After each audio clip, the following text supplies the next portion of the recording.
রেলের হিসেবে পূর্বাঞ্চলের মোট ইঞ্জিনের প্রায় ৮০% আয়ুষ্কাল পার হয়ে গেছে। এসব ইঞ্জিন এতটাই পুরনো যে একবার বিকল হলে বাজারে পার্টসও মেলে না। প্রতি বছর চট্টগ্রাম বন্দরে আমদানি রপ্তানি বাড়ছে ১৫ থেকে ২০%, অথচ রেলের চিত্র উল্টো। ১৩টি ট্রেন পণ্য পরিবহনের স্থলে বর্তমানে করে মাত্র ৩ থেকে ৪টি। এতে রাজস্ব আয়েও ধস নেমেছে। ২০২৪ সালে পণ্য পরিবহন খাতে আয় করেছে ১৫০ কোটি এবং ২০২৫ সালে কমে হয়েছে ৯৮ কোটি টাকা।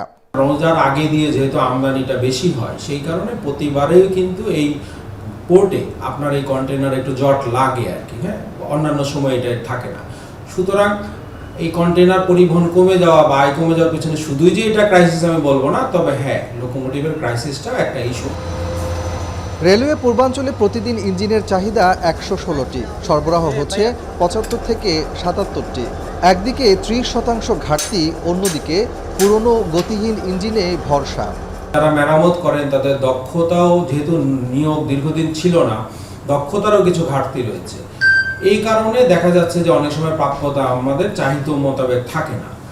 পণ্য পরিবহন কমার প্রভাব পড়েছে শ্রমিকদের উপরেও। আয় নেমেছে অর্ধেকে, সারাদিন বসে থেকেও কাজ না পেয়ে ফিরে যান কেউ কেউ। ১,০০০ টাকা পাইতাম, এরকম পাইতাম আর কি, ওখান তো কামে নেই। ওইখান থেকে খাতানগঞ্জ থেকে স্টেশনের একটা খরচ আছে, ওইখান থেকে সিলেটের থেকে আবার ওনাদের দোকানে নেওয়ার একটা খরচ আছে, ওই খরচা বাড়তি। ব্যবসায়ীরা বলছেন রেলের পণ্য পরিবহন খাত লাভজনক, অথচ অব্যবস্থাপনা আর নীতি নির্ধারণের দুর্বলতার কারণে মুখ থুবড়ে পড়েছে এ খাত।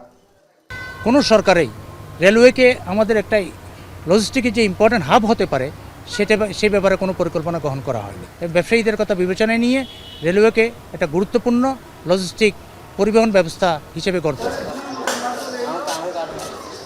৯০-এর দশকের শুরুতে পণ্য পরিবহন ছিল রেলের আয়ের অন্যতম প্রধান উৎস, যা এখন শুধুই অতীত। সাশ্রয়ী এবং নিরাপদ তকমা গায়ে মেখেও রেলে কেন এই ধস? অব্যবস্থাপনা নাকি সদিচ্ছার অভাব? কোথায় আটকে আছে রেলের এই চাকা?